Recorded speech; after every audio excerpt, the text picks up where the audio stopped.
Antirina indray ny araba tompoko lahy sy tompoko vavy tonga soa indray ianao ato anatin'ny fotoana ny fampalalama avao ny fahita lavitra MBS manasanao mpanajana ny tenako hanaraka izany hatramin'ny farany. Toy ny mahazatra dia nisy lafim-baovao ny politika sy ny toeram-pirenena no isataratsika ny fampalalama avao. Sarotra ny anombohana sy hanatanteraina ny fampilezan-kevitra manoloana izao zava-misy izao ho ny kandida Ravalomanana sy ny kandida Parena Auguste Androany. Mila mazava ny tena toerany fitsarana avo momba ny lalam-panorenana sy ny seny amin'io fifitenana ho avy io. Ravorazahomaina sy Tahirinena. Itoram-pitso ny tolona itakina ny mangarahara amin'ny zotra-pifidianana ho ny kandida larana fahadimy Marc Ravalomanana. Tsy hijanona izany tolona izany raha tsy tonga amin'ny tanjona dia ny fandravana ny firafitry ny fitsarana avo momba ny lalam-panorenana sy ny voamiramaleo tena misahana ny fifidianana. Manoloana ireo tsy fahatomombanana marobe dia tsy andrenesam-peo tokoa mantsy ireto androm-panjakana misahana ny fifidianana ireto. Satria zay zany ny resaka hoe aleo ampahafantarana ny voaka malagasy mba tsy topotra amin'io ny zava-misy dia andeo aloha raha atsona daholo ireo mpanao politika rehetra sy te hiaino sy ireo le syndicat reo, inona marina ny tena tanjona ozy, inona ny tianareo atongavana.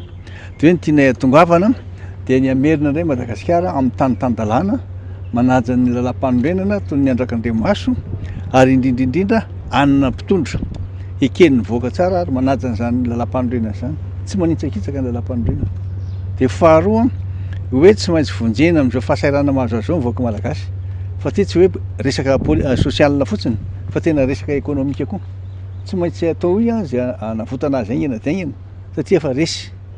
Dia izao fanjakana misy sy fampiarana ny didi-jadony zao ve dia ho ekeny, tsy ekeny zao toy io amin'ny toeram-pitso.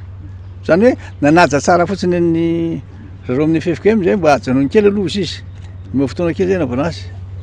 Dia misy zavatra diso satria ny antony mahatonga madiso azy le taondrareo zay ngeka tena milaminy. Hitanao tsara zay mifampitantaniny anao iny zay ny tananay mifatotra amin'ny tanana sasany. Dia mbola daroan-dralahy ihany. Olona fa hody zao maly mbola nasiny ihany. Tsy hita ihany zay navana an'izy. Amin'ny latsinainy propagande ny campagne électorale président tiara tsy vita inona ny eritreretana zany. Akandrasa aloha vita ty. Raha izao toetra raha misy eto amin'ny firenena izao dia mbola tsy tokony rosoana ny fampilezan-kevitra raha tsy mitovy ny herijika ananany kandida rehetra. Tsy eritreritra an'izay koa ahay satria mifanohitra amin'ny zavatra hidianay zany. Raha zay zany andehanao propagande ka raha izy nanao eo izy raiky da avelao eo izy.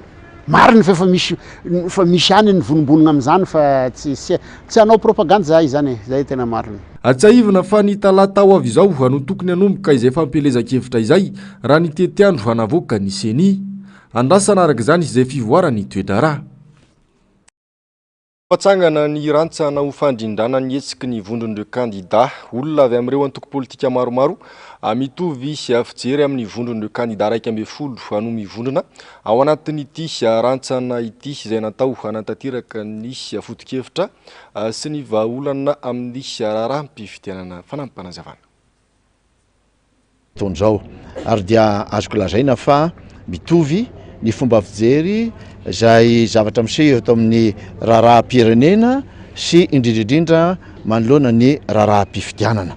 Koa dia rehefa mitovy ny hevitra zany dia mitady izay fomba anatanterahana izay tanjona iarahana anatanterahana izay foto-kevitra izay. Zay le izy androany dia mitsangana zany ny coordination eo amin'izareo mpanao politika rehetra mba azahoana mamitina izay foto-kevitra zay sy ny zavatra tokony atao ary dia ifandray ireo amin'ny izay efa misy aty aminay kandida.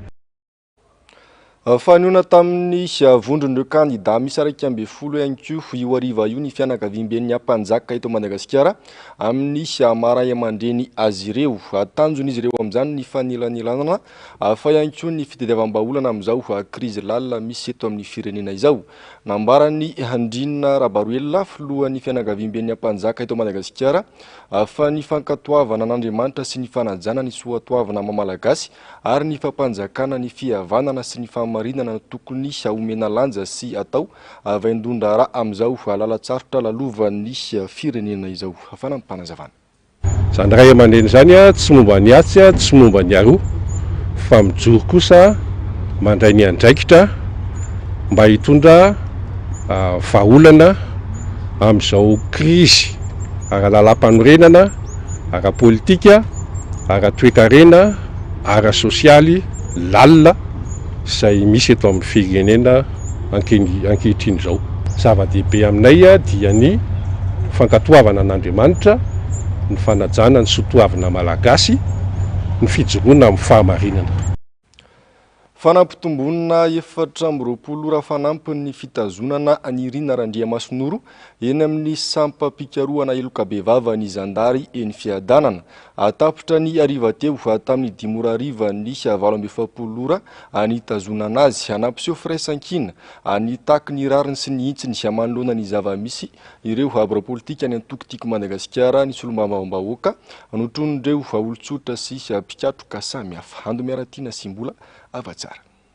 Tapitra tamin'ny 5 ora ariva teo ny 27 ora nitazonana ny Irina Randriamasinoro, sekretera jeneraly ny Antokotiko Madagasikara teny Fiadanana. Tsy aiviny, ny alatsinainy nandritra ny etsika ny vondry ny kandida teny Andohan'Analakely no nisambora ny Zandary any Irina Randriamasinoro ka vitrany dia nentina teny Fiadanana. Ny ampitson'io no tokony hatraka fitsarana ny tenany saingy nampitomboana 420 ora ny fitazonana azy. Tapitra tamin'ny 5 ora ariva teo izany ka tokony hitondrana azy eny amin'ny fitsarana. Tsarak'izay anefa ny zava-nisy, nampitomboana 420 ora fanampiny indray izany raha ny famitambavao io ariva io. Mbola voatazony ny Fiadanana araka izany ny tenany. Hatramin'izao, tsy mbola fantatra ny tena antony isamborana azy, ary mbola mampametra-panontaniana ny maro ny antony sy ny fihetsika nataony Zandary tamin'ny fotoana nisamborana azy. Fa mitambavao hatrany nafantarana feny amin'ny fitsarana ny rara, saingy izao tsy mety mivaly izao noho ny antony tsy mazava. Tapitra amin'ny 5 eo le prorogation an'ilay gave zany dia rehefa tapitra zay dia vita eo indray inona satria efa décision ny Fiadanana dia efa eo anivon'ny procureur rara. Androany naneho firaisankina nitaky ny rariny sy ny hitsiny manoloana ny fisamborana ny Irina Randriamasinoro ny mpikatroka Tiko Madagasikara teny Fiadanana. Nahitany ireo birao politika, solombavambahoaka, notrony ireo olon-tsotra maro. Ny fandiminy tsitika ny Irina Randriamasinoro tao izy ireo.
Fanamparampahefana raha matahora no antokiana ny zava-misy raha ny fanehoan-kevitry ny maro.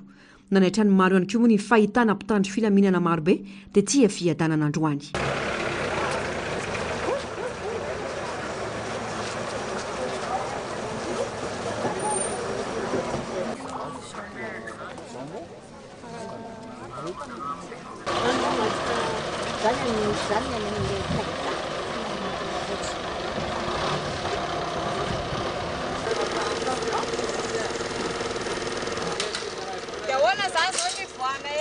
Tapitra rampitso 420 io ka andrasana ny toy. fa miray feo amin'ny vondron'ireo kandida ny KMMR Fianaratsoa takin'izy ireo ihany koa ny anoloana ny fitsarana avo momba ny lalam-panorenana ho lasa CES na fitsarana manokana misahana ny fifidianana. Takin'izy ireo ihany koa ny andravana ny seni akoatra izay dia mitaky ny amoahana tsy misy fepetra ny sekretera jeneraly ny antokotiko Madagasikara ary narandriamasin'io ihany koa ny KMMR ao Fianaratsoa. Fanampanazavana. Dia reto zahay mangataka ihany koa ny amoahana tsy misy atakando ny sekretera jeneraly ny tiko Madagasikara Rinandriamasinoro mitohy ny tolona amin'izay fanavotam-pirenena zay. Marina zay sa tsy marina? Ny fanoloana ny ACC fosoloana ny CS na ny commission électorale spéciale. Ny fahatelo ny fandravana ny CENI. Ny fahaefatra ny tsy fanekena ny gouvernemanta iraikana izay mitatana ny firenena satria raha nijerena ny lalam-panorenana dia ny folohan'ny antenimieran-doolona ny tokony hitondra izay tsy mbola mametraka ialana. Efa nampafantatra ny fianakaviam-be iray samy pirenena mikasika ity fisamborana ny sekretera jeneraly ny antokotiko Madagasikara sy ny mpiambina manokana ny kandida Marc Ravalomanana ity moa ny filohan'ny antokotiko Madagasikara ny kandida Larana Fadimy Marc Ravalomanana. Fa idina eny amin'ny kianja ny 13 Mey anao tatitra amin'ny vahoaka ireo solombavam-bahoaka eto Antananarivo fotron'ireo solombavam-bahoaka sy olona avy any amin'ny faritra nametraka taratasy fampafantarana teny amin'ny prefektora Antananarivo izy ireo ny tolakandro teo tsisy tokony andavana izany ho ny fanazavana satria asa ny solombavam-bahoaka izany. Andomiaratiana Simbola avatsara. Eo amin'ny vahoaka anao tatitra araka ny efa nametrahany lalàna azy mialohany anatanterana ny fivoriana ara-potoana ny antenimieram-pirenena ny 17 Oktobra izao ireo solombavam-bahoaka voafidy teto Antananarivo miaraka amin'ireo solombavam-bahoaka sy olona avy any amin'ny faritra. Eny amin'ny kianja ny 13 Mey no anatanterana ny hetsika ny sabotsy izao ino toerana malalaka sy tsy tokony angatahana lalana. Tafapetraka teny amin'ny prefektora Antananarivo ny taratasy fampahafantarana.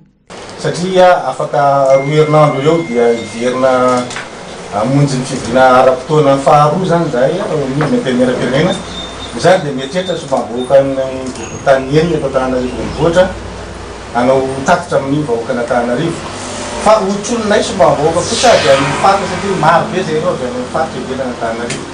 Ny lalàna no manery anay anao izay tatitra zay sy tafatafa amin'ireo olona izay mifidy ihany koa manoloana izay fivoriana izay vatrenay raha amin'ny fahafiton'ny volana Oktobra io fa indrindra ihany koa manoloana ny fiainantsika andavanandro sy ny raharaham-pirenena.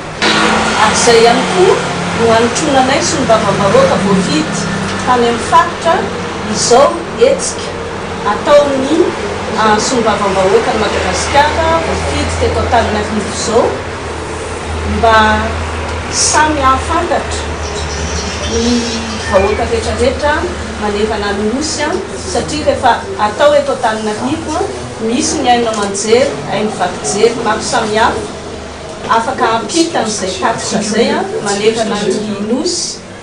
Voaray ny taratasy ny prefet andrasana ny valiny miankina amin'ny fifampiresahana aorian'ny fivoriana ataon'ny OMC ny fahazondalana hanatanteran'izany na tsy.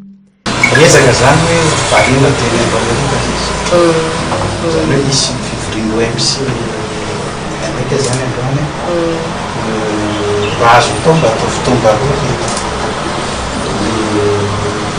autorisation de couper zany io moa zany fa sanatry atika tsy mahazo autorisation de couper zay moa ny lalàna tsy mahazo autorisation de couper aty solution hafa anaty. Mazava ny voalazan'ny lalàna tsy tokony isy fandavana. Tsy tokony angatahana lalana akory aza raha ny fanazavana fa fampahafantarana fotsiny no ataon'ny député. Tsy hemitra ny amin'ny mety ho sakana ny solombavam-bahoaka fa metraka ho zava-dehibe kosa ny olona nifidy azy mba tsy ho tompotrano miono amin'ny zava-misy. Amin'ny fiaraha-miasa sy ny fanomezam-boninahitra ampandre farasanatrehan'izay tonga amin'izay moatsika dia izy ny fantenenako hoe samy manana ny asany io. Ny anay ny asanay dia hanompo vahoaka, ny asanay dia mihaino ny vahoaka, ny asanay dia mitondra ny tatitry ny vahoaka. Ka zay na hisino tsy misy hahasakana anay hanao zay asanay. Tsy natanin-drazana io lazan'ny préfet zany koa malagasy tokony hijery ny tombosoan'ny Madagasikara, tsy tokony hijery ny tombosoan'ny malagasy dia tokony aleo aloha tsisy mbaina aloha eritreritra fa hoe nanaja antsika igny a dia averatsika amin'io dia handrasansika aloha ny valiny fa rehefa hita eo ny valiny a zay tsika vo afaky haka fanapakevitra hafa fa izy zay hoe samy manao ny asany ianay solombavam-bahoaka agnasanay tsy manisy ty vahoaka tsy manoro ny vahoaka fa mihainy ny vahoaka dia manao platy andrasana indray araka izany valiteny avy amin'ny préfet manoloana ity fampahafantarana ity fifampiresahan'ny samy malagasy afanadiovana ny tokotany mialoha ny fifidianana ireo no teboka iraisan'ny antoko MFM amin'ireo avondra ny kandida misy 120 amiantso ny rehetra iraina amin'ny fanatevenana ny tolona misy amin'izao fotoana izao ihany koa ny foibe ampiara-mitantana ny antoko araky ny fanambarana nataon'izy ireo tamin'ity androany ity avitra solondehibe sy ny ary tanjona olo-pirenena feno ariteratany malagasy ny kandida 120 manana zo feno aneo hevitra araky ny lalàna velona sy ny sata iraisam-pirenena sony avy ny Madagasikara mifandraiky amin'izany izy ireo nanambarany avy amin'ny antoko MFM fa tsy pikioma araky ny heveran'ny mpitondra fanjakana azy izy ireo raha manao ny fitakina eny amin'ny kianjan'ny 13 Mey miantso ny mpitandro ny filaminana mba handanjalanja ny fampiarana ny baiko voaray ihany koa ny antoko tamin'ny alalan'ny birao mpiara-mitantana ary nanamafy fa miara-mitolona amin'ireo vondran'ny kandida 120 izy ireo tena antevina ny 11 kandida ny hetsika ny 11 kandida ny atoko MFM ary manao antsoavy amin'ny rafitra isan'ambaratongany izahay mpiara-mitantana ny toko mba handray ny toromarika rehetrarehetra raha hoe eto Antananarivo dia ampitaritra enina ao anatin'ny arrondissement efa misy ny havatra nalefany dia samy mandray an'izay baikipitolomizay namany MFM rehetrarehetra hevitra itovizan'izy ireo amin'ny reto kandida 120 ireto ary antso efa nataony hatramin'izay ny tokony handaminana ny fifidianana mba hadio sy hangarahara ny eritreritray zany dia hoe diovina aloha ny tokotany alamina zany ny tontolon'ny fifidianana misy eto izay ny takin'ireo kandida 120 ireo tolona iaraha-manana izy ity ka tsy mikely soroka izahay MFM anatanteraka izany hetsika ataon'ny 11 kandida izany ny rarinay dia ao anatin'ny filaminana sy fitoniana ny sy ny fanovana eto fa tsy ao anatin'ny korotana ny fifampiresahana ihany no takin'ny MFM hatramin'izay ary mbola takiny hatramin'izao isaorana ny ray aman-dreny am-panahy ny FFKM izay nanaovanay antsoavy fatry ny ela hoe latsaka katereny ty firenena ity raha miroso amin'ny fifidianantsika ka amin'ny olalam-pifidianana misy io sy ny fanomanana rehetra no anatanterahana azy namafisin'ireo mpikambana foibe mpiara-mitantana ny atoko MFM ireto tamin'ny alalan'ny fanambarana ny ariva teo fa tsy miova ny fipetra noraisina manoloana ny Andriamatoa Petra Kotoniaina izay nampiatona amin'ny mahaly foibe mpiara-mitantana azy teo anivon'ny antoko MFM resy lahatra amin'ny hetsiky ny vondron'ireo kandida misy 120 ihany koa ny olo-pirenena any Ambatondrazaka any efa mibaribary loatra ny tsy fanaran-dalàna ataon'ny mpitondra fanjakana ankehitriny raha ny fanehoan-kevitra ireo haolona sendra ny mpanao gazety sy tany antoerana niry Andrianarivony MBS Ambatondrazaka loza mitatao ho an'ny taranaka norina ny zavatra atao amin'ny fitondrana ankehitriny ka rary loatra raha mijoro ny vahoaka malagasy anisany maneho ny fahavononany an'izay tsy fanekenina ny mbola fanohizana ny tsy fanaran-dalàna izay ny vahoaka atenivony ny faritra Bajamangoro indrindra ny tonivony renivohitra ny distrikt Ambatondrazaka akoatra ny tontolo ara-pandriam-pahalemana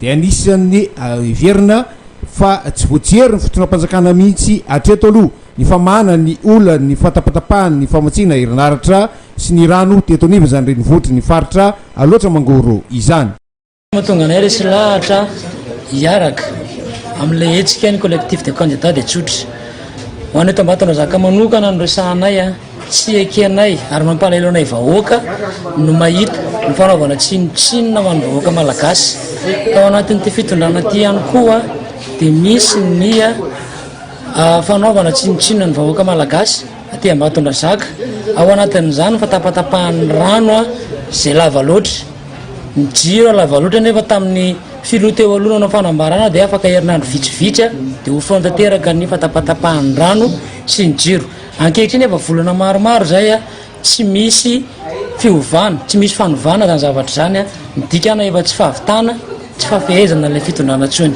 ny faharoa eo ihany koa ny fanaovana ilay foto-drafitrasa vonjy maiky tamin'ilay hoe hitokana ny jirama tetsy andrarabary a zay tsy tsara le fa misy fotodrafitrasa misy fa kosa nefa tsy ny vahoaka natao fitaovana ny fotodrafitrasa vonjy maiky ohatra zany zao hoe nitrongisina ny lalana iry a tsy vita fanamboarana ara-dalàna lasa amle manao anatin'ny vovoka le vahoaka mijaly le vahoaka indrindrandrindra fa fitobavahatra efa ho avy tena tsy azo ale mihitsy ny lalana makeo anarabary ny manarak'izay a eo ihany koa ny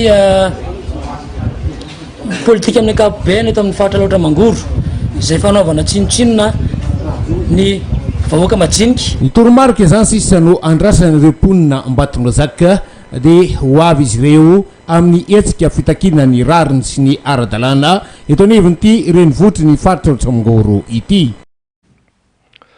Fa tsy tokony lefitra manoloana izao zava-misy eto amin'ny firenena izao ny vahoaka malagasy ho ny filoha régional ny antoko tiako Madagasikara ao amin'ny faritra Loatra Mangoro raha nanio ny heviny tamin'ity anoany ity farampanazavana eo amin'ny fandraisam-peony ny Andrianarivony Ambiasa Ambatondrazaka.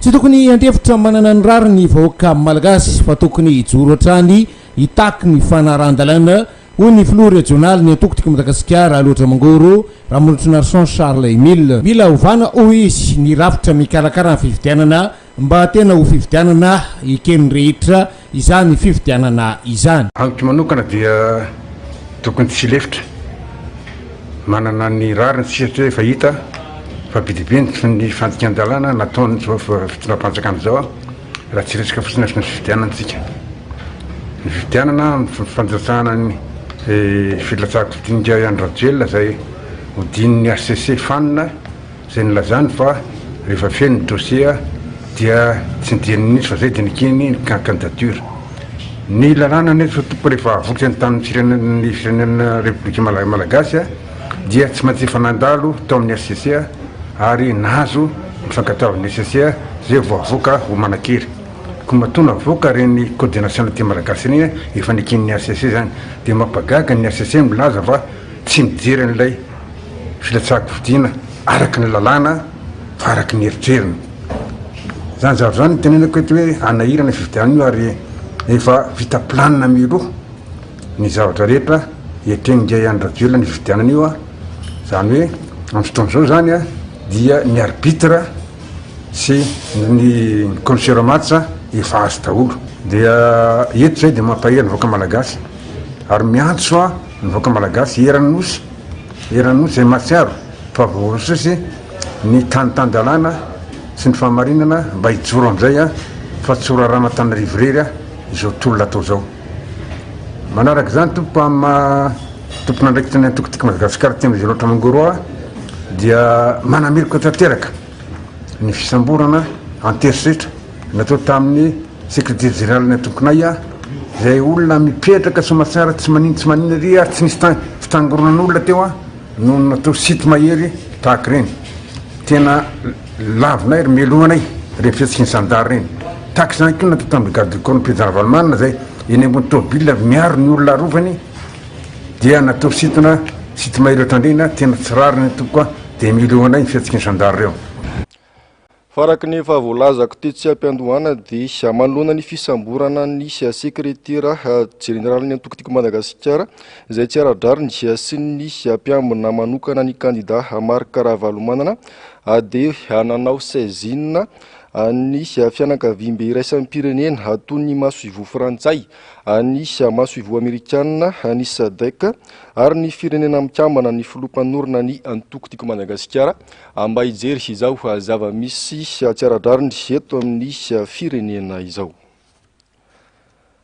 Fa ho tompona andraikitra amin'izay zavatra mety hitranga aoriana kely izay tsy mety iaino sy ny antsony ataon'ny FFKM ho ny mpikambana ao amin'ny biro politika ny antoko tiako Madagasikara Julien Andriamorasata tombontsoany rehetra no katsaina izao fa tsy ho an'ny olombitsy na antoko politika ka mila finiavany rehetra izany avitra Solonaibe sy ny Aritanjona.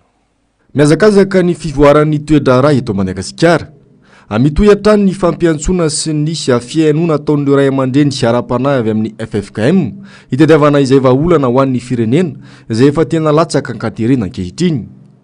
Kandida iray no mbola tsy hita nanatrika ny fiainana no karakaraina hatramin'izay tanindrazana sy fikatsahana ny tombontsoa ambony ny firenena nefa no resainy. Eto Madagasikara zany tamin'ny fotoana taloha zany dia ny FFKM foana no mba mijory mandamina mampiona zany mba hisiny le accord politique ary ny FFKM no heverina fa ray aman-dreny am-panahy mampifondrona ny malagasy rehetra eto zany mba handamina an'izay crise zay. Indrisy nefa ny antso matetika ny FFKM zao dia mbola tsy voavaha foana le problème. Misy candidat anankiray zany tena miziriziry amin'ny heviny za amiko fotsiny aloha zany za miteny dia tsy mety zany ty ray aman-dreny am-panahy reo tokony ajaina ihany reo olona reo zany farafaratsy amin'ny fihavanana malagasy no resana an'izay tokony ajaina reo ary fitadiavana fahamanana crise. Fahamanana crise iny tsy tombotsoan'le candidat raiky amby folo ihany na tombotsoan'ny parti politique fa tombotsoany ihany koa zany fahamanana crise zany. Zay zavatra tokony tsapany tombotsoany ihany koa zany fa tsy tombotsoan'le 11 candidat rehetra satria effectivement dia neutre zany ray aman-dreny am-panahy neverina fa tsy afaka mihitsy ny momba ny asy momba ny aroa. Mila petraka ny ambopody izy toerana milofo hatrany ny rehetra amin'ny fitadiavam-bahaolana ireo izay minimikipy sy manampitsofona tsy miaino ireo ray aman-dreny ireo ano heverina fa ho fototry ny olana ho avy. Tena miezaka izy zany miantso miantso izy séparément zany miantso manokana izy dia miantso ny andaniny izy zany miantso ny tsirairay mihitsy koa izy ary matoy izy androany miantso ny parti politique rehetra koa mety mino fa efa somary efa akaiky mifanapahakevitra raisina zany mikasika zay za milo an'izay izay no ataoko hoe ngamba samy tokony jery amin'izay ny tombontsoam-pirenena zay l'intérêt supérieur de la nation ny tsirairay fa raha tsy voavaatoato izy dia fantatsika ny conséquence an'izay de responsable zany zay mibloqué an'izay. Iray volana mahery sy andro vitsivitsy anaovana ny fifidianana raha toka ho voatazona ny date ny 9 novambra amenjandro ny tady eo amin'ireo candidat raiky amby folo sy Andry Rajoelina. Vahaolana tongavana amin'ny fifamindram-pahefana tena ara-demokratika no tanjona izay tolomany vondra ny candidat amin'izao fotoana izao. Mivoana amin'ny fepetra raisina manoloana ny fametrahana ny lamma ireo mpitandro ny filaminana manampitrotraka ny fanitsakitsahan-dalana ataon'ny mpitondra izy ireo ary maneho ny fioara-pefy misy ataon'ireo mpitandro ny filaminana ny fanambarana nataon'ny zandarmeri-pirenena ireny ho ny solombavambahoaka sady manamboninaitra misotro ronono kolonely Emilien Rambosalama raha naneho ny heviny sy hamomba ny fihetsika ireo mpitandro ny filaminana havitra solon'lehibe sy ny aro-tanjona. Atifitra bomba mandatsa dranomaso tsy akiamba-amba no nataon'ireo zandary sy tamin'ny ampanao fihetsiketsehana filaminana roa andro ny sesy izay. Raha ny lalana mifehy ny mpitandro ny filaminana amin'ny fametrahana ny filaminana toy ireny sy dia misy ny ambaratonga fa tsy avy hatrany dia manao tifitra vararaka. Fampitandray manana sommation zany dia tokony misy taratasy avy amin'ny préfet na ny chef district zay manao ny réquisition spéciale atao hitandrona ny filaminana. Ary izy mety ny tokony manatrika eny manao an'ilay fampitandremana miteny amin'ny anarany vahoaka malagasy zany izy préfet n'Antananarivo fa tsy mena amin'ny force de l'ordre fotsiny izy dia zay ataony force de l'ordre ny ataony zay mapetipety azy no ataony eny. Ka ilay réquisition générale ny préfet n'Antananarivo renivohitra izay midika ny réquisition générale fa tsy misy fampiasana hery mihitsy no tokony atao raha misy zany fihetsiketseham-bahoaka tahaka ireny dia tokony ataon'ny mpitandro ny filaminana dia tokony atao hoe miankadre ny mpanao fihetsiketsehana mba tsy hisy ny maerovana amin'ny atao hoe mety foara-pefy na ohatran'izany na famitena zava-drolona kanefa tsy zany ny zava-misy fa dia tonga dia resaka hoe rétablissement de l'ordre public natao na ROP zany hoe ilay olona mpanao fihetsiketsehana ampilaminana zany ampahendrena ohatrany tonga dia efa raisina ohatrany hoe andeha androba andeha hamaky-trano. Misy fikorontanana ny fametrahana ny filaminam-bahoaka izay no isan'ny azo andikana ireny fanambarana nataon'ny zandary sy hamomba ny firaisan-kina ny mpitandro filaminana ireny ho ihany ity manamboninaitra misotro ronono sady solombavambahoaka ity. Mahatonga an'izany dia fomba fanatanterahana ny resaka maintien de l'ordre zany dia tsy manaraka natao hoe règle de l'art fa lasa efa misy panika zany eo amin'ny mpitandro filaminana dia zay mahatonga ny gendarmerie manao an'izay antso zay. Fanatanterahana ny hoe toromarika miaramila araka ny lalàna velona zany efa tsy misy tsony fa efa misy miopefy ary efa misy fatahorana dia zay mahatonga an'ireny na isa misy dia manao resaka hoe manao intimidation samy mpitandro filaminana ka ny olona raha vao tsy manaraka dia tsy hanatanteraka ny toromarika dia manao an'izay zany hoe efa misy panika zany ao samy mpitandro filaminana am'izao fotoana zay dia mahatonga azy manao an'izay. Ny fitandrona ny filaminana eto Madagasikara ady voafeny didim-panjakana 420 atsipika aotra 950. Manangana ny OMC izay raisan'ny tafika malagasy, ny zandarmeripirenena sy ny polisy pirenena ka ny prime ministre no lehibeny. Raha mahita ny zava-mitranga amin'izao fotoana izao. Ny prime ministre mihitsy no lehibeny eto Madagasikara dia raha malala ny zava-misy amin'izao fotoana izao fa iza moa no mitondra ny tany sy ny fanjakana amin'izao zay tsy manaraka ny lalam-panorenana fa tsy ilay le gouvernement collégial zay prime ministre lehibeny eo dia io manaonao fahatany io ary lasa atao hoe lay mpitandro filaminana zay tokony atao hoe anana an'izay neutralité de l'administration zay lohandany gendarme sy ny tafika malagasy tsy manana zay tsony fa lasa mirona makany amin'ny mpitondra amin'izao fotoana izao. Raha ny nisongadina ny alatsinainy sy ny talatalasa teo fanombana fananan'olona fanaovana herisetra tamin'ireo mpanao fihetsiketsehana am-pilaminana no zava-nisy. Ireo mpitandro ny filaminana tokony ho arofanina amin'ny tranga toy izany indray no manao modely ratsy ho an'ny vahoaka rovany. Fa ataon'izao fanjakana izao tsy hafa-bela mihitsy ireo izay rehetra masasy mijoro hiady amin'ny tsirariny izay ampanjakana izy ireo eto amin'ny firenena. Ankoatra ny fanomezana baiko ireo mpitandro ny filaminana eto an-toerana dia voalaza fa ampiasa zandary frantsay ihany koa izy ireo hisambotra ireo izay mpitolona. Tsy atao ampihembotra nefa izany ho nambarany kandida filoham-pirenena Roland Ratsiraka tamin'ity androany ity. Mialy Rarinombana sy Mano Randriamanala.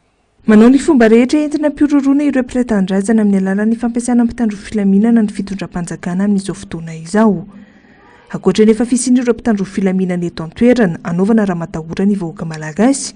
Nambarany kandida ho filoham-pirenena Roland Ratsiraka ihany koa afa hampiasa zandary vahiny hisambotra ireo mpitolona manoloana ny tsirariny eto amin'ny firenena ny fanjakana raha ny fanazavana ihany.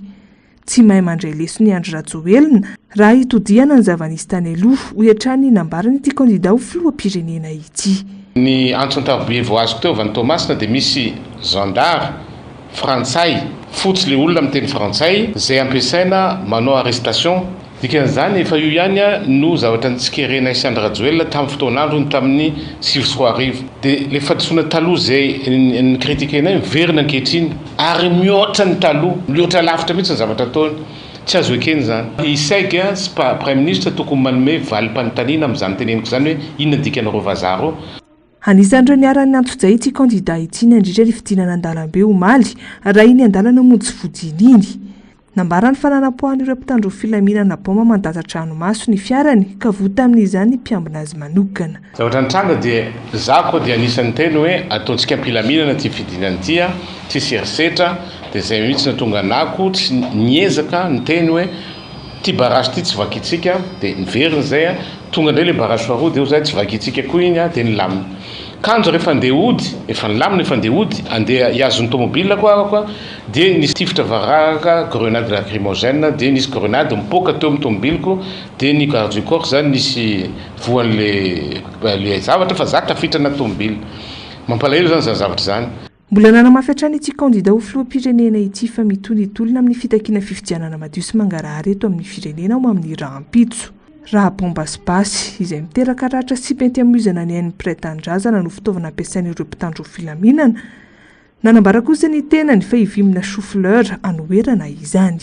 Zahay dia mbola hitohy hiady ny fitakiantsika fifidianana mangarahara eo ny resaka gouvernement ohatra fotsiny zao mitanila omaly nisy chef de district sy préfet manome baiko hoe tsy maintsy mifidy numéro 3 tsy azo ekeny zany. Dia ny anay zany ity nientina hiady manomboka rapitso chou-fleur. Ty mibasinay ho fatiny ty mihitsy nareo maramila fa zay azatifirany okizay fa zay hitaky ampilaminana tokony menatra nareo ny anay ty nareo basy. Raha tsy ahivina tamin'ny zoma sy nanomboka tamin'ny alatsinainy teo no nidina an-dalambe nanohitra ny tsirariny misy eto amin'ny firenena amin'izao fotoana izao ireo kandida 120 niaraka tamin'ireo mpiaradia amin'izy ireo. Natao tamin'ny mpilaminana nietsika saingy nodarovana baoma mandatsatra ranomasy ireo mpitolona. Nahetsika tamin'ny fomba rehetra ireo mpitandro filaminana ampiororona ny vahoaka malagasy. Tsy mampiambotra nefa izany satria fitakiana ny fiandrianam-pirenena no atao ka tsy hijanona ny tolona mandra-pahitana ny rariny ho hiatrany nambarany Roland Ratsiraka. Fahatera-tany malagasy avokoa ireo voalaza fahatera-tany vahiny ao anatin'ny zandarmeriam-pirenena hoy ny lehiben'izy ireo nanoloana ny mpanao gazety tamin'ity androany ity fandikan-dalàna ny fanaparitahana vaovao tsy marina ka hanandraisana fepetra mifanaraka amin'izany raha ny fanazavana. Andomiaratina Simbola avatsara. Nisarika ny sainy maro ny fisiana endrika zandary to tera-tany vahiny ary niparitaka ereky ny tamazotra antserasera zany. Hatramin'ny alatsinainy dia nisy hatrany izay ayay ny olona izay. Nitondra fanazavana ny avy amin'ny zandary ary niteny amin'ny Pahibe Maso ireo voalaza fa tera-tany malagasy izy ireo ary nivoaka tamin'ny tarika zandary teto an-toerana. Rehetra tsy manavaka ny zandarmeria hoe fotsy na mainty na zarazara fa rehefa malagasy manana nationalité malagasy dia raisin'ny zandarmeria araka ireny hitantsika tamin'ny recrutement candidat élève gendarme reny miprésente izy taratasy naterahany hita fa malagasy izy dia afaka misoratra anao concours malagasy ka rehefa aoriana koreto zany le olona nalaina sary gasy izy ireo. Voalaza fa nosamborina ny mpanao gazety namoaka ny vaovao makasika izay araka ny fepetra ny fanandrefy amin'ny fanaparitahana vaovao tsy marina. Nangataka ny tokony sy ny taratasy mazava amin'ny fisamborana kosa ny avy amin'ny orinasa gazety voakasika. Nanamafy ny fisian'ny fiara-miasa amin'ny any ivelany koa ity lehibe ny zandary ity. Fiaraha-miasa amin'ny firenena hafa misy fa ny asa kosa raha atao eto dia tsika malagasy no miasa eto amin'izao fotoana izao fa misy ohatra hoe amin'ny resaka fianarana misy ny malagasy makany ivelany miofana fiaraha-miasa daholo zany zavatra zany. Mikasika ireo toeran-tany vahiny voalaza fa ao anatin'ny zandarmeria ao Toamasina kosa indray dia nilaza ity lehibe ny zandary eto Analamanga ity fa tokony hirisona ny fanamarinana izany. Andrasana noho izany faneho-kevitra ny lehibe ny fari-piadidian'ny zandarmeria ao Toamasina.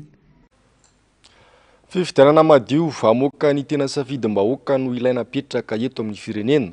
Rariny sy intsiny sy ireo kandida raha manao fitakiana manoloana izany ho tombontsoan'ny taranaka any aoriana. Tokony avela malalaka aneo hevitra ihany koa ny rehetra fa tsy anaovana raha matahora lava amin'ny mpitandro filaminana izay mahazo baiko fa tsy mijery ny tombontsoam-bahoaka. Andomiaratina Simbola avatsara hatrany. Tsy sahaza ny malagasy intsony ny zava-misy ankehitriny. Tokony hahatonga saina ny olom-pirenena izany fa tsy ho variana na ho mpitazana fotsiny fa mila mandray andraikitra. Kion-dalana ho an'ny firenena ny fitakiana ataon'ireo vondrony kandida ka tokony ho tohanana ananana fifidianana madio eto Madagasikara. Tokony avela malalaka aneo ny heviny ihany koa ny rehetra. Tokony hoe mifampiresaka ihany zany tena fandehan'ny zavatra io samy misy lehibe zany tokony mifampiresaka na miaramila na zareo mpitazika sy ny tokotokony eo zany izy eo telo ambin'ny folo zany zareo zany tokony mifampiresaka igakaingana zany mila fiovana daholo zany rehetrarehetra rehefa hoe mila zavatra tokony miova dia tokony miova daholo le zavatra maha-olom-pirenena anazy zany dia tokony any an'ilay fifidianana mihitsy zany tokony atao fa tokony entina fahendrena daholo zany na izay le izy. Be dia be le zavatra tsy mety be dia be le zavatra tsy mety eto amintsika dia tokony amboarina. Za maha-olom-pirenena amina manokana aloha zany miombon-kevitra le demokrasia zany eto amintsika tsy voahaja.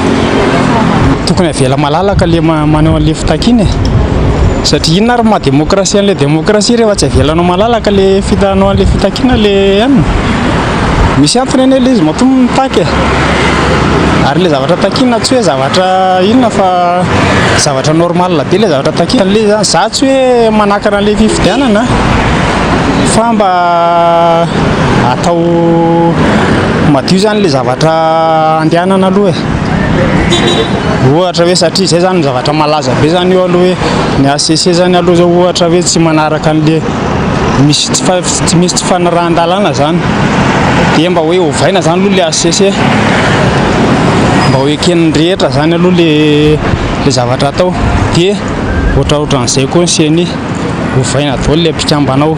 Mila mirahina ny malagasy tsy hanaiky ny letrezany eto amin'ny firenena. Fa ankilan'izay toedra raha-pirenena sy ny politika izay dia tsy misy izay tsy mitaraina vokatry ny tsy fandriam-pahalemana sy ny afitsok'ireo olon-dratsy ireo vahoaka manerana nosy amin'izao fotoana izao. Raha ho an'ny eto Antananarivo ny farafian-jolahy ny vakitrano ny fanendana sy ny ariposy etsero no tena manjaka mampitondra faisana ireo mponina any ambanivohitra kosa ny asandalo sy ny alatromby. Ireo zava-misy ireo no manam-porofo fa tsy lara-pamehana ho an'ny fanjakana mihitsy ny fiarovana ny vahoaka sy ny fananany. Miala iranomba na Simano Randria Malala. tsy misy filaminana intsony eto Madagasikara raha mijery ireo karazam-pitarainana eny anivon'ny fiarahamonina asiana anaty tambazotra sosialy rehetra any onona nambaran'ireo olom-pirenena. Tsy atoandro tsy alina fa dia manao ny ataony ao anatin'ny fahasahiana tanteraka ireo jiolapanafika. Manjaka ny vakitrano sy ny alabotry. Tsy afabela amin'ny resaka fanendana sy ny arim-paosy ireo mponina indrindra fa ny eto andrenivohitra. Vao omaly ohatra no namozanain'olona ny fanafiana cache-point izay nisy eo tetsy Anosizato. Tsy lazaina intsony ny asandahalo sy ny alatromby izay mampitondra faisana ireo tantsaha. Borofo ireo rehetra ireo afa-tsy lahara-pahamena ho an'ity fanjakana ity ny fandriam-pahaleman'ny mponina. Variana manaraka baiko sy miandry ireo mpanao fitakiana amin'ny tsirariny misy eto amin'ny firenena ihany koa ireo mpitandron'ny filaminana akka tsy mahavita intsony ny andraikitra tokony sahan'izy ireo. Général aloha zany tsisy filaminana amin'izao. Voalohany indrindra lasa mibatoerana be ilay resaka politika dia ilay faritra ambany zao misy fanafiana foana dia tsisy fijerena an'izany mangalatr'omby ary zany betsaka dia betsaka no misy action foana zany ny faritra simo reny amin'izao ohatr'izao. Fanasasaina avy eo ilay izy zany ve rehefa hoe misy vola nalefa avy eo ilay famitsim-bola amen'ny fitondrana amin'ilay service de l'ordre zany dia hoe izay ve zany ilay izy hoe any no lahara-pahamena fa sa ilay vahoaka zay zany hoe point d'interrogation zany. Vahoaka zany ilay sarababem-bahoaka zany mijerena tena hoe atao lahara-pahamena izy hoe mijaly olona efa sady manitra mbola tsy sécurité raha mitonga amin'izao tena marina mihitsy tena tsy mandoaly tesofa efa mandady zany efa tena mijaly. Fandriam-pahalemana mihitsy na any ambanivohitra ara na omby mirokahatra dia efa alain'olona aty eto an-tanàna moa eto andrenivohitra izy vao mandeha kely nareo na elakela tranona dia efa mipanindaka bebebena mihitsy. Tany filaminana aloha dia ilaina foana fa tokony hanova fihetsika zany zareo izay ny tokony izy. Miaro an'ilay olona tiany arovana sy mahabaiko azy izy angamba ny tena marina. Midika izany hoe fitanilana zany. Tsy misy manome rariny ny halatra saingy no amafitsin'ireo olom-pirenena kosa fa ny tsy fisiana asa ho an'ny tanora sy ny hanohanana no anisan'ny fototra ireo karazana fanafiana amin'ny tapiadiana sy ny fanendahana ary ny alabotry. Eto andrenivohitra zao dia mibagary paosy mibetsaka satria ny asa tsy misy ary ny tanora miravoravo tana no sosiana azy. Maro ireo tanora nianatra nefa ny toerana iasany mipetahany tsy misy. Zanako zao misy manana bakapolisy nefa tsy miasa fa zany mbola mamelona azy. Ny fianarana zany eny université dia tokony hifototra amin'ny zava-misy eto Madagasikara amin'ny famokarana, amin'ny resaka teknika, amin'ny famoronana asa ohatr'izay. Ny mpanao politika sy mitondra tokony hifankaty. Fa raha mahay mifankaty mipony olombelona dia foana ny halatra. Raha eo ilay fanabeazana sy modèle tokony hanao modèle ny mpanao politika sy mitondra zany manoloana le peuple le vahoaka malagasy.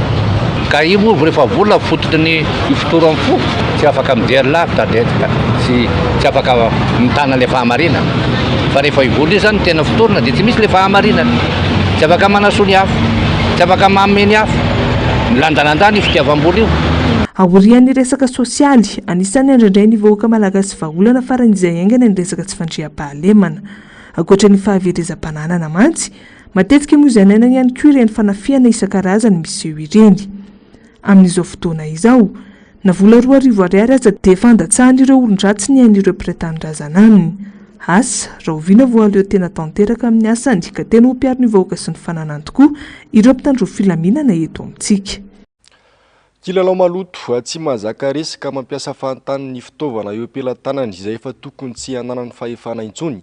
Izany no fihetsiky ny kandida mbola mihevitena ho filoham-pirenena ary milaza fa hitondra ny Madagasikara ho ny mpandrindra nasionaly ny antoko SVM manoloana ny teny sy ny fihetsika feno fiantsinana nataony filoha teo aloha Andry Rajoelina hatanjona ny ananana rafitra madio sy mangarahara hitantana ny fifidianana hatokisan'ny rehetra ho kosa ny solomam-bahoaka Jean-Jacques Rabenirina izay anisy olon-tena ny kandida sy teny teny ambomanambola tamin'ity androany ity.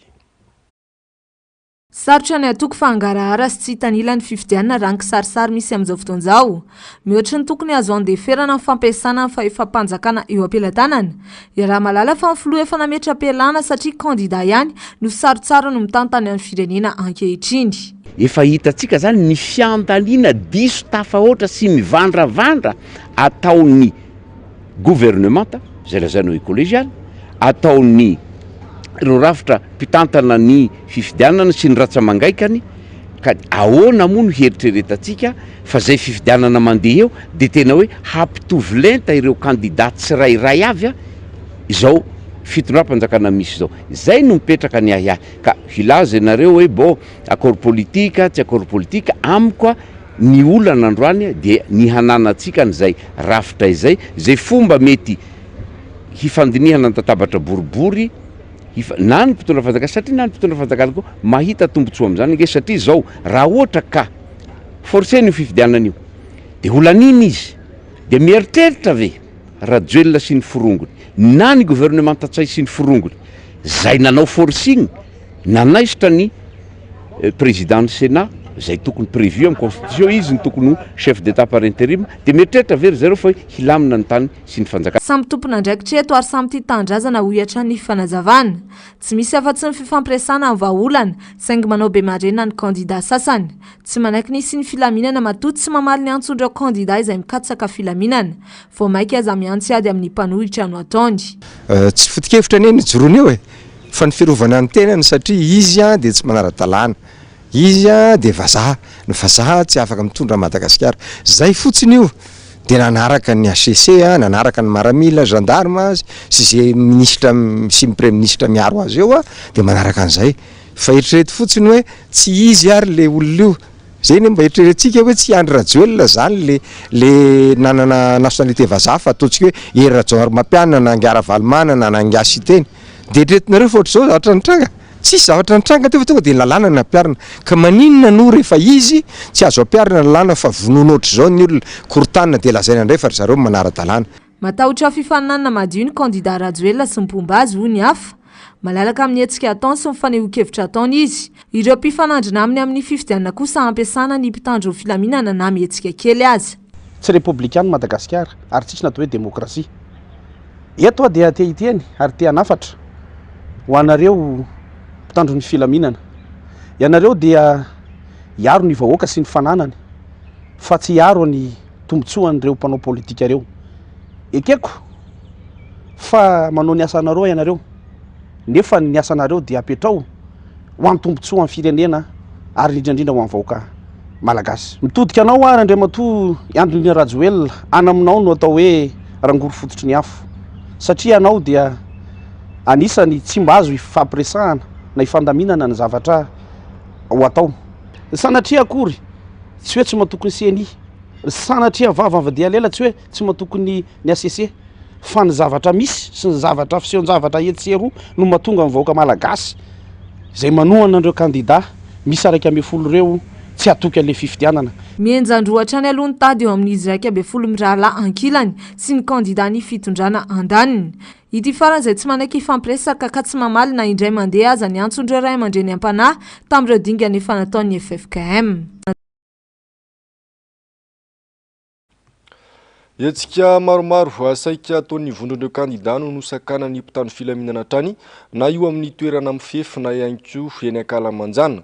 Anisan'izany ny teny amin'ny Aondi bypass, ny teny amin'ny ISTS Mandrimena, ny teny amin'ny Palais de Sport Mahamasina ary izao asakanana izao indray ny etsika saika atao eny amin'ny kianjan'ny 13 Mey ny candidat Andry Rajoelina kosa itsy ankilany avela malalaka ireo hatranga ireo anonatsikafo ny fandarana angaredona tamin'ity androany ity onjalalaina ranaivo manana sy Andry Rakoto Malala mitohy fifampiresana ho fitadiavam-bahaolana ataon'ny vondron'ireo candidat miaraka amin'ny ankola fikeri san-tokony tokana ny tanjona amin'izany dia nisy ny fifidianana madio sy mangarahara ary ekendrehetra anajana ny safidin'ny tsirairay mila atao mazava amin'ny fitsipidalao ary koa diovina ny kianja mialohan'ny fifidianana nanamafy ny solombavam-bahoaka fetra raha lamizafim-bololona androany nandritra ny fandarana angaredona fa tsy tahotra fifidianana no hitakindreo vondron'ny candidat fa fanavota amin'ny pirenena tsy matahotra fifidianana andreo ary mbola ifaninana andreo raiky ambin'ny folo reo tsy voatery hiaraka ireo raiky ambin'ny folo reo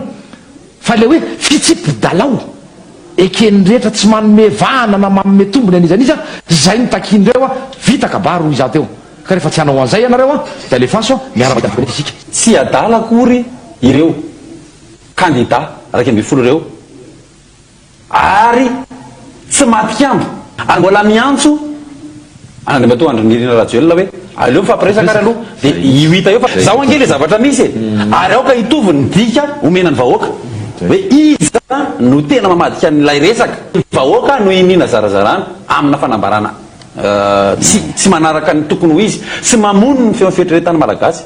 Tsy afaka maritana ny tanjaka ny mpitandro filaminana sy ireo izay mamebaiko azy ny fitaovam-piadiana ampiasainy. Ny faritra manodidina ny 13 Mey fefena tsy azo idirana sy arovan mpitandro filaminana anarivo maro, ny any amin'ny faritra hafa kosa anjakany tsy fandriampahalemany. Tsy hoe manana fitaovam-piadiana koa na manana fahefana sy volo ireo olona ireo dia hoe matanjaka, fa misy akanosana be da be ao an-damosiny zavatra ataon'izy ireo. Misy ny fahavalom-baoaka fa misy koa ny fahavalom-pirenena. Raha tsy ahivina efa nisy ny antso natao tamin'ny Andry Rajoelina mba hiroso amin'izay fifampiresahana izay miaraka amin'ny vondron'ireo kandida saingy tsy tonga hatrany ny tenany. Ity kandida ity nefa ny tena fositra izao olana miseho eto amin'ny firenena izao. Fa fokotany 5 amin'ny 20 ao amin'ny komina Lasora no nahitana tsy fahatomombanana tamin'ny karapifidianana. Mbola maro be ihany koa ny fitarainana tokony hikaroam-baolana mahakasika izany. Nilaza ny hanome fanazavana moa ny CNI saingy tsy mbola hita izany hatramin'ny androany. Isan'ireo tsy fahatomombanana hita ohatra misy ireo karapifidianana tsy misy anaran'olona nefa navoaka ny CNI. Ravirazafimaina sy Tairiny. Betsaka ireo fitarainana manoloana ireo tsy fahatomombanana marobe amin'ireo karapifidianana izay zaraina eny anivon'ny fokontany ankehitriny. Ho an'ny komina Alasora manokana, akoatra ireo fahadisoana mahazatra toy ny anarana na ny adresy dia misy karapifidianana tsy misy anarana akory kanefa navoaka. Misy ny doublon any amin'ireo fokontany ato anatin'ny komina Alasora, misy ireo olona izay mahazo karatra anankiroa, misy ireo olona izay voasoratra any amin'ny fokontany hafa nefa mipetraka any amin'ny fokontany hafa, fahadisoana avy any amin'ny CNI ve zay sa zavatra ohatrany hoe ninana atao fa tena PDB zany ny atao hoe tsy fahatomombanana ao anatin'ilay lisam-pifidianana. Raha ny olona izay mifindra monina aty amin'ny komina Lasora tato anatin'izay efa taona dia mitovitovy ilay isa ny mpifidy tamin'ny efa taona lasa sy ny zao dia ohatrany hitako hoe tsy logika ihany le hoe eo ihany zany le isa zany ny mpifidy ety. Betsaka zany ny olona zany raha ohatra ka ny fanaovako an'le analizy tsotsotra no tsy voasoratra ao anatin'ny lisam-pifidianana. Hatreto fa mbola tsy nahitam-baolana ireo tsy fahatomombanana marobe ireo ary mitohy hatrany ny fizarana ny karapifidianana. Hatramin'izao ke mbola mandeha fizara karapanondra, fizarany carte vierge amin'ny carte d'électeur mbola mandeha ary ny CNI sy miteny izy tokony mba mikondamnena izy zao misy le candidat misy voaratra sy manameloko an'io misy dia manginy ao izy dia ny intérieur moa dia sy ny chef amin'ny alalan'ny chef de district sy ny préfet mibaiko ny fokotany dia manao zay saim-patana ankoatran'izao hoe tena mbataotra élection izy zany dia tena hoe aleo tena mangalatra tena à fond misy. Tsy ireo fokotany eto Alasora ihany anefa no andrenesana fitarainana mikasika ny karapifidianana tahaka izao fa saika manirana ny nosy mihitsy. Paraingo aloha hatreto ny hoavy ny fifidianana araka ny zava-misy. Mampametra-panontaniana ireo olom-pirenena ihany koa ny hoe hatraiza ny fahavonona ny CNI hikarakara fifidianana madio sy mangarahara. Lafim-bavao ny fahasalamana kosa indray ao anatin'ny vanim-potoana mampirongatra ny valanaretina pesta isika eto Madagasikara amin'izao fotoana izao. Na dia tsy nandrenesam-peo firy aza ny mikasika ireo tranga manirana ny nosy, tsy tokony raviravitanana hisoroka any amin'ny mety ho fiparitahana izany ny rehetra. Ny loto raha teo efa zary andavanandrom-piainana eto amintsika, fotoana ny famadihana ihany koa izao ny doro-tanety, ny fahavaratra koa efa hitsidika izay fotoana vokatra ireo vokatra isan-karazany ary anampitrotraka ny loto sy ny amandona izay manamora ny fiparitahana izay aretina pesta izay. Mialy ranombana sy mano Randria Malala. Amin'ny ankapobeny misy karazany telo ny pesta ary manomboka ny volana aogositra ka hatramin'ny volana martsa eo no tena mampirongatra azy eto amintsika. Ao ny pesta totarimo na ny peste bubonique, eo ihany koa ny pesta retitratra na ny peste pulmonaire ary farany ny peste septicémique. Samy manana ny fomba fisehoan'izy ireo na dia samy manana fambara iraisana eo amin'ny fisiana fanaviana be aza. Ankoatra ny loto izay mampirongatra ny voalavo, anisan'ny fototra mampirongatra sy mamparitaka ny pesta ihany koa ny doro-tanety. Mifindra amin'ny alalan'ny kaikitry ny parasy, ny pitidrora ary ny fifampikasoana ny valanaretina pesta. Mahafaty ny pesta raha tsy voatsabo ara-potoana hoy ny nambaran'ny mpitsabo. Azo tsaboina tsara nefa izany ary azo atao tsara ihany koa ny misoroka ny fifindrany sy ny fiparitahany. Anisan'ireo fepetra tokony ho raisiny tsirairay sy nisy tokantrano ny fanadiovana ny tanàna tsy androna ny fako sy ny rano maloto, ny fanalana ireo lobolobo fisitrihan'ny voalavo. eo ihany koa ny fanatonana mpitsabo raha misy tsy fahasalamana anany fisian'ny iray amin'ireto tranga voatanisa ireto. Ny peste moa zany dia aretina avy amina bakteria toy ny hoe Yersinia pestis, peste totarimo. Izy io avy parasy avy manaikitra olona vao peste na manaikitra voalavo vao peste izy dia manaikitra olona salama izy dia raha ty amin'ny tapany ambony zany voakaikitra dia ambony le totarimo any amin'ny tongotra dia iny elakelam-pe totarimo dia sady manavy nireraka mitsakotsako vantaolana malaikomana dia le totarimo tena ngeza be mihitsy sady manentana be no mafana mety vaky. Faharoa dia le peste areti-tratra na izy io le peste totarimo ihany no lasa makany amin'ny tratra na le olona vao amin'ny peste areti-tratra no mikohaka dia mifindra amin'le reoka le olona marary zany le peste agnina be koa fivoarana io tonga dia mikohaka manavy be misy reoka dia mivetivety dia mafaty koa zany. Peste fantely moa zany tsy voaisaka matetika le peste septicémique zany hoe tonga dia mahazo ny rà le peste dia mahazo ny vatany iray manontolo na le peste areti-tratra io ihany na le peste totarimo io zany lasa makany amin'ny rà. Dikan'izany zany ny ady amin'ny peste moa zany dia ady amin'ny voalavo. Amin'ny peste dia afaka tsaboina tsara faritan'le izy arakaraky miamafin'le izy tao amin'le olona sy ny arakaraky mierim-batan'le olona. Fanafodiny dia misy ny tsindrona misy ny fanafody hohanina. Araka ny vaovao miparitaka mirongatra ny peste areti-tratra any amin'ny distrika Anakazobe amin'izao fotoana izao. Misy ireo milaza fa efa tafakatra 5 isan'ireo olona inaona mony ainy vokatra izany saingy tsy voamarina hatreto ny fahamarinan'izay voalaza. Fantatra fa nandrefepetrany amin'ny fampiantsoana ny fampianarana ireo tompon'andraikitra ao amin'ity distrika ity nanomboka tamin'ny alatsinainy teo hatramin'ny androany ho fiarovana ireo mpianatra sy fisorohana ny fiparitahana ity valanaretina ity. Anisan'ireo distrika saika ahitana tranga ny tsivalanaretina ity ny any amin'ny distrika Anakazobe isan-taona. Raha teo anelanelan'ny volana Aogositra 2024 sy ny volana Oktobra 2024 no resahana dia fantatra fa manodidina 20 ny isan'ireo distrika nahitana trangana peste teto Madagasikara. 430 ny isan'ny tranga voamarina ary 230 ny isan'ireo namony ainy. Lafim-baovao hafa-tanteraka kosa indray ny fifanakalozana eo amin'ireo fikambanana samihafa ny fanovana ny rafitra misy no ahafahan'ny vehivavy miantsehatra sy mandray anjara amin'ny fampihenana ny loza. Mila tohana nefa izany sy mba ahafahana mahazo vokatra tsara hanomezana sehatra ny vehivavy. Hoy ireo mpiantsehatra tamin'ny valan-dresaka momba ny fampihenana ny loza izay nijerena manokana ny fomba ampihenana ny tsy fitovian-jo. Avitra solon'lehibe sy ny aro tanjona. Adevitra lehibe eto amin'ny firenena ny resaka fitovian-jo sy ny miralenta. Manana ny fahalemeny saingy mahay mandamina ny rindram-piainany ny vehivavy. Atakona kokoa nefa ny vehivavy amin'ny fanehoan'ny aitarika-nanany. Manatombo ary mahafantatra bebe kokoa ny laharam-pahamehana nefa izy ireo hitantaratra izany eo amin'ny tokantrano. Manana anjara toerana lehibe araka izany ny vehivavy hisoroka sy handray anjara lehibe amin'ny ady atao ho fisorohana ny loza amin'ny endriny maro samihafa. Ina ny hamelona an'izay ankoatra ny fampianarana ataontsika hoe fampianarana an-dakilasy dia ny resaka fifandraisana. Resaka hoe changement de relation moa zany tenenana anazy. Ilaina koa izay satria na ataontsika hoe olona farak'izay manam-pahaizana azy nefa tsy manana sehatra hifanakalozana. Eo tsika mbola miteny hoe ny fifanakalozana dia anisan'ny ahafahantsika mampitombo antsika samy itsika dia ngeda be koa izay. Aizana ahitan'ilay vehivavy an'izay fifanakalozana izay dia ny fidirana ao anatin'ireny hoe fikambanam-behivavy maro samihafa ireny. Dia ilay faharovana rafitra, ilay changement na structure mihitsy zany hoe ahoana ny anjara-draikitry ny vehivavy amin'ny sehatra toy izao amin'ny sehatra toy izao ka eo le ilanan'ilay fanohanana osisitsika le agent de développement na le catalyseur de développement zany miditra anatin'izay déclencher fa ahoana nampaharetana anazy fanohanana le soutien accompagnement.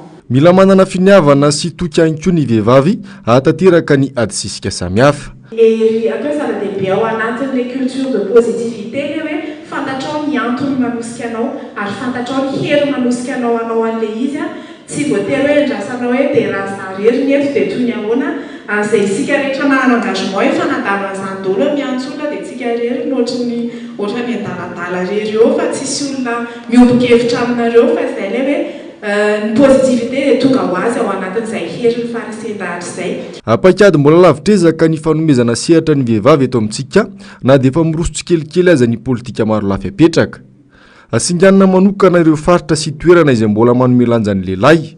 No tanterahina nandritra ny roa andro tetsatanina ny fanamariana ny andro iraisam-pirenena ho fampihenana ny loza izay nanaovana ny ady sisika momba ny fampandraisana anjara ny vehivavy.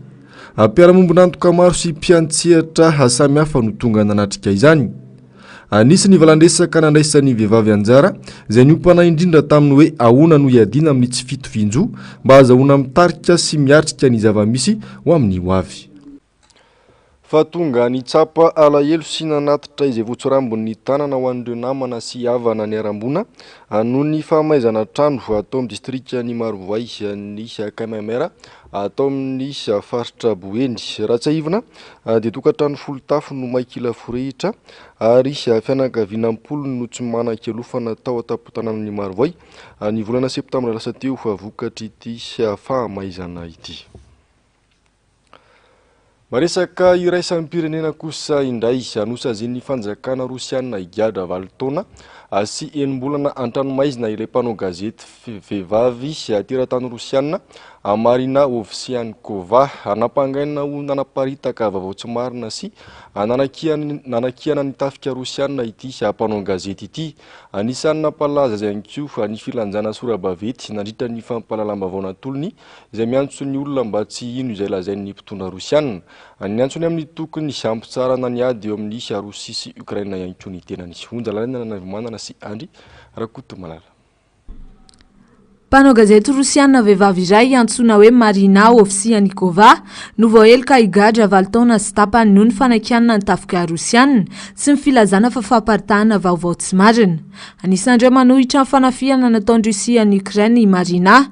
Raha tsy aivina, anisan'ny nampalaza ity mpanao gazety Rosiana ity ny lanjany sora-baventy nandritra ny fampalalam-baovao natolony tamin'ny tapaky ny volana Martsa 2024. Voarakitra tao anatin'ilay sora-baventy ny fampisarana ny ady ataon'ny Rosia amin'ny Ukraina ary koa ny fiantsona ny vahoaka tsy ino izay lazain'ny mpitondra sy ny hanao manjerim-panjakana Rosiana. Efa voasazy Marina ary naraha maso tany amin'ny toeram-ponena ny herintaona lasa izay. Amin'izao fotoan'izao dia manao sesy tany ny tenany any Frantsa kosa izy sy ny zanany vavy. Teratany Rosiana naliny ihany koa no manao sesy tany ny tenany any amin'ity firenena ity noho ny fanenjehan'ny mpitondra Rosiana azy ireo. Manoloana ny didim-pitsarana mivoaka io dia nilaza amin'ny mpisolo vavasy fa mampiakatra andrarahiny amin'ny fitsarana ambony. Kely kosa ny fanantenany amin'ny mety azona valony mahafapo avy amin'ireo mpitsara Rosiana. Ity didim-pitsarana ity izay nomeloiny la Frantsa avy hatrany. Hatramin'ny nanombohan'ny ady misy eo amin'ny Ukraina sy Rosia dia voafehy mafy ny mpanao gazety Rosiana amin'ny famoaham-baovao ary arahany mpitondra maso akaiky ny vaovao avoakan'izy ireo. Ny fanoherany izany no anisany nanasaziana ny Marina Ovsianikova. Dia ny vaovao ny maresaka iraisam-pirenena iny ihany koa tompoko lahy sy tompoko vavy anonetiko nanakatona indray ny fampalalam-baovao tamin'ity androany ity ankasitrahana fionanao nanaraka izany sy hatramin'ny farany sy atony mahazatra dia ny fandarana ao namarina sy ny Global News no arainao avy hatrany sy aorian'izao fampalalam-baovao izao. Aorian'izay kosa no anarainao ny fandarana Saila zao Laisekpa. Io kosa no lohatenin'ny horonan-tsary indray amin'izao atolotry ny MBS anao amin'ity androany ity sy ny tenako mametraka ny manapitafa tompoko lahy sy tompoko vavy.